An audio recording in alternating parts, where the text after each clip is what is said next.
Noël parfait. La saison est bien entamée, les soupers sont déjà bookés, le magasinage des fêtes bat son plein, et oui, Noël revient encore une fois cette année.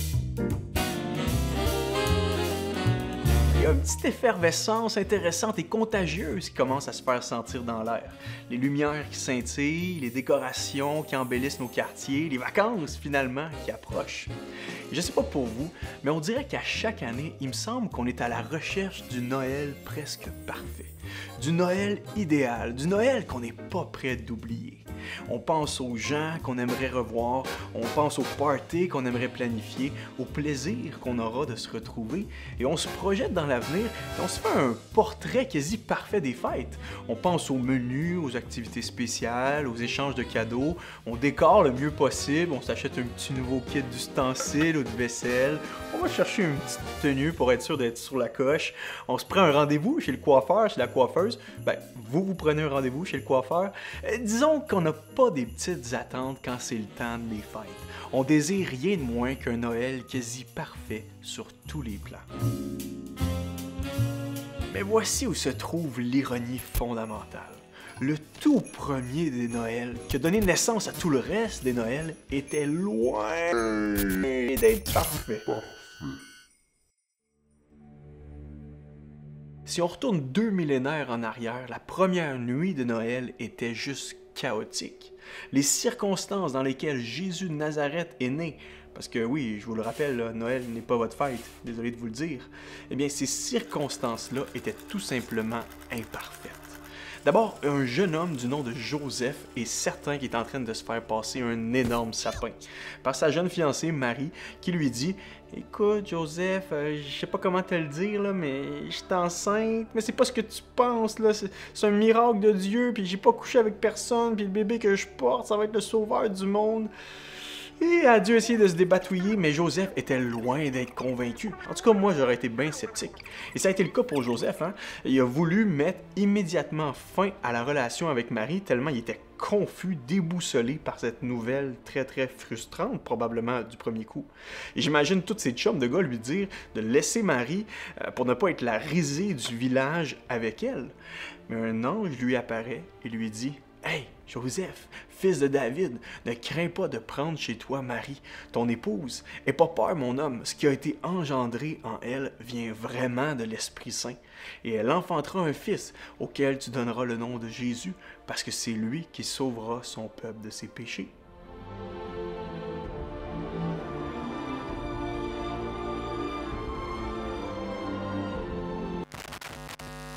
Bon, et je fais une petite pause ici pour tous ceux qui accrochent sur l'idée d'une naissance virginale, tous ceux qui bloquent à cette idée-là que Jésus soit né d'une vierge. De un, quand tu regardes, chaque naissance est complètement miraculeuse et complètement improbable. Chaque accouchement est quasiment aussi surnaturel que la naissance virginale de Jésus. C'est dur d'être vraiment athée lorsque tu vois la puissance créatrice à l'œuvre dans le développement et la naissance de ton enfant que tu tiens dans tes bras pour la première fois. C'est quasiment impossible. Hey, c'est pas juste un petit paquet de nerfs, de tissus, puis d'organes, puis de muscles. C'est ta génétique transmise dans un autre être humain avec une personnalité propre à lui. Tu sens là et tu perçois l'irrépressible force de la vie. Et pour vrai, ça fait beaucoup plus de sens. Ça prend beaucoup plus de foi pour croire que c'est seulement le fruit du hasard et de l'évolution qui a réussi à former ce petit être-là complexe. Mais ça fait beaucoup plus de sens de croire et de voir que c'est un miracle de Dieu. Et deuxièmement, il faut souligner que si les chrétiens croient à la naissance virginale de Jésus, les athées, eux, croient à la naissance virginale de l'univers. Un univers arrivé de nulle part qui dérive du hasard. Après, choisissez votre miracle, celui qui semble faire plus de sens. Troisième chose, c'était pas pour lui donner un passe-droit ou le préserver la pureté de Marie, mais c'était parce qu'il devait naître en dehors du péché d'Adam, comme le chef d'une nouvelle humanité indemne par rapport au péché. Jésus n'est pas réellement le fils de Joseph, il est le fils de Dieu sans tache et préservé du péché originel qui vient au nom de son Père pour venir porter et effacer la tâche originelle. Si Jésus était né avec une nature pécheresse comme chaque être humain, il n'aurait pas pu être le sauveur sans péché qui nous accorde sa justice et sa perfection en mourant pour nous. Et quatrième chose, le punch avait été annoncé d'avance. Sa naissance surnaturelle avait été annoncée au 8e siècle avant Jésus-Christ dans le livre du prophète Ésaïe. Voici la Vierge sera enceinte, elle enfantera un fils et on lui donnera le nom d'Emmanuel, ce qui signifie Dieu avec nous. Mais revenons à nos moutons, ou plutôt à notre premier Noël très imparfait. Joseph est troublé, mais c'est pas tout. Marie, adolescente ou maximum jeune adulte, selon les historiens, tombe vraiment enceinte pour de vrai. Et probablement là, qu'elle reçoit plein de jugements de la part des gens autour d'elle, un sentiment fort d'incompréhension, de honte. Elle doit se cacher de ses proches ou essayer de les convaincre aussi que Dieu est vraiment en train de faire de quoi, qu'il va passer par son bedon. Et là arrive son dernier trimestre de grossesse, elle apprend que le César en place ordonne un méga recensement et qu'elle doit voyager de Galilée à Bethléem, enceinte, à dos d'âne pour aller se faire recenser. 150 km, 4 jours de voyagement à dos d'âne, enceinte de 35, 36, 37 semaines de grossesse. L'horreur, sérieux. Et comble de tout, arrivé à la fin du voyage, Marie commence à avoir des contractions dans les derniers kilomètres. Joseph capote sa vie, essaie de trouver une auberge, essaie de trouver des amis qui peuvent le recevoir pour l'accouchement. Rien, tout est booké, pas de place, pas d'Airbnb disponible. Finalement, il trouve une famille qui leur offre l'annexe de leur maison, un genre de cabanon annexé à la maison où ils rangent des choses. Et c'est même possible qu'il y avait des animaux là-dedans, même si les évangiles ne le mentionnent pas explicitement. C'est vraiment terrible comme condition, là. Un accouchement est déjà extrême en soi, mais là tu rajoutes une couche de complications, disons, là. Accoucher dans le cabanon d'un étranger, quand on entend ça, on se dit que notre système de santé est peut-être pas si pire finalement. Oh, puis je vous ai pas tout dit, hein. Jésus n'avait même pas 2 ans qu'on voulait l'éliminer, qu'on voulait le tuer. Un roi mégalomane du nom d'Hérode apprend qu'un petit bébé roi est né par des sages, mais il ne supporte pas l'idée que ce bébé naissant soit éventuellement une menace pour son royaume à lui. Il a pour plan d'aller assassiner en personne ce bébé-là. Très sain d'esprit comme gars. Finalement, Marie et Joseph apprennent ce complot-là d'Hérode contre leur bébé et doivent encore bouger à dos d'âne de Bethléem jusqu'en Égypte pour se réfugier, un autre 65 km. Déménager avec un bébé naissant, c'est pas si facile et je parle d'expérience ici. Le roi Hérode finit par découvrir qu'il s'est fait jouer et se met dans une énorme colère au point d'ordonner l'exécution de tous les enfants de 2 ans et moins qui habitent dans la région de Bethléem et des environs. Bref, pour dire la vérité, là, ce premier Noël-là, il est sanglant, dramatique, plein de revirements, d'incertitudes, de chaos. En surface, le tout premier des Noëls était très imparfait. Très imparfait.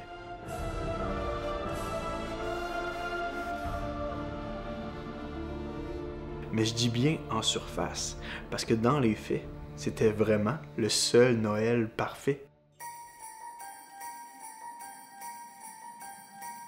Non seulement c'était la vraie nuit de Noël, la toute première, mais la gloire et le sens de ce premier Noël surpassent, éclatent toute la noirceur que je viens de vous décrire.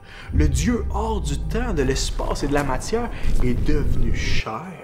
La gloire que même le ciel ne peut pas contenir est devenue un tout petit bébé dépendant et faible du nom de Jésus. Le principe de toute vie a traversé le portail entre ciel et terre pour venir atterrir lui-même dans un monde chaotique afin d'offrir sa propre personne comme une solution, une lumière devant la déchéance humaine. Malgré les circonstances bousculantes, ça reste la plus belle et la plus joyeuse nouvelle que ce monde ait portée. Et c'est comme ça qu'elle est présentée aux bergers qui sont là pas trop loin du lieu de naissance de Jésus.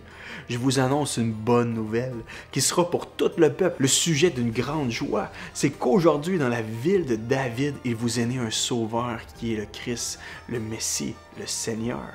Hey, c'est tellement incroyable ce qui se passe à ce premier Noël-là que c'est même la fête dans le ciel. Les anges participent à la chorale et chantent gloire à Dieu dans les cieux très hauts et paix sur la terre pour ceux qui l'aiment.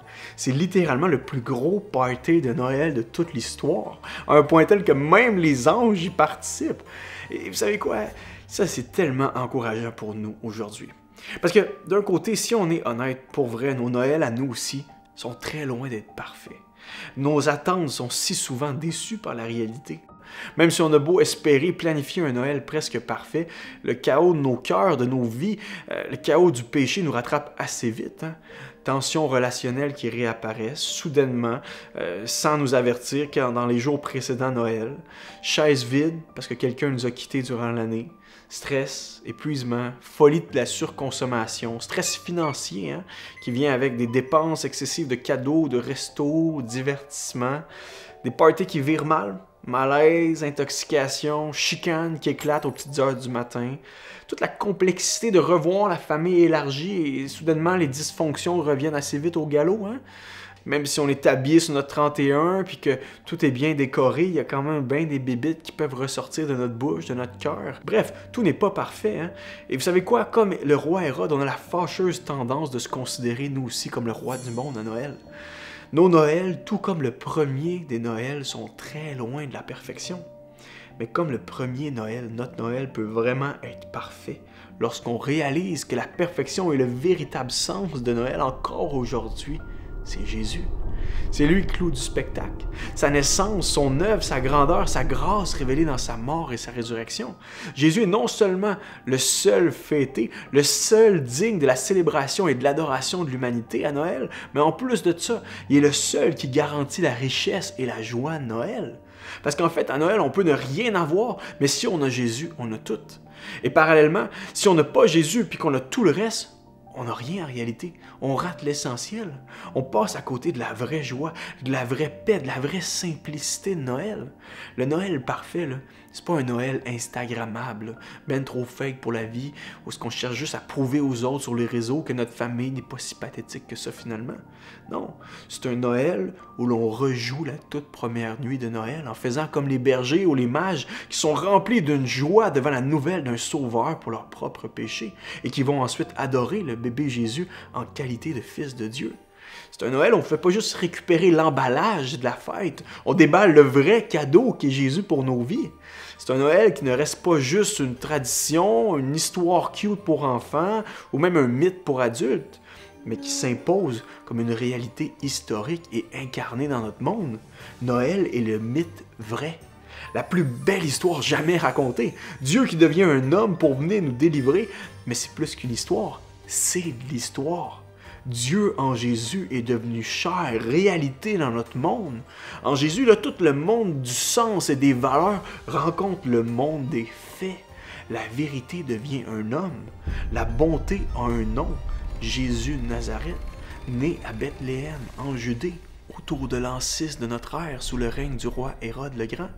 Bref, Noël, c'est que Dieu t'aime au point d'envoyer son propre Fils sur cette terre pour prendre sur ses épaules ton imperfection et t'offrir en échange la vie éternelle abondante, t'extirper d'une vie de mensonges, de peur, d'anxiété, d'apathie, de mort et conduire tes pas sur le sentier de la vie et de la paix.